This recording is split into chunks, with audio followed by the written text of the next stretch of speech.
Bilang bahagi ng patuloy na kampanya kontra aksidente sa kalsada, pinangunahan ni Police Lieutenant Colonel Ernesto D. C. Nebalasca Jr., hepe ng Cauayan City Component Police Station, ang pagbibigay seguridad at kaayusan sa isinagawang Road Safety Awareness Seminar na isinagawa sa lungsod ng Cauayan City, Isabela. Ang naturang seminar ay isinagawa sa pakikipagtulungan ng Road Safety Advocates of the Philippines sa pangunguna ni Retired Police Colonel Bonifacio L. Bosita, katuwang ang City Local Government Unit ng Cauayan na pinamumunuan ni Honorable Cesar S. D. Jr., City Mayor at Isabela Police Provincial Office sa pamumuno ni Police Colonel Lee Allen B. Bauding, Provincial Director, bilang tugon sa mga naitalang vehicular accident sa lungsod at karatig na puok.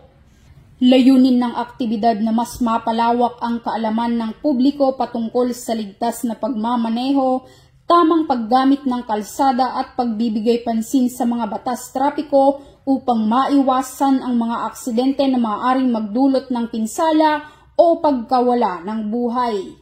Samantala, ang kapulisan ng Cauayan ay magpapatuloy sa pagpapaalala at pagpapatupad ng mga programa para sa isang mas ligtas at disiplinadong komunidad.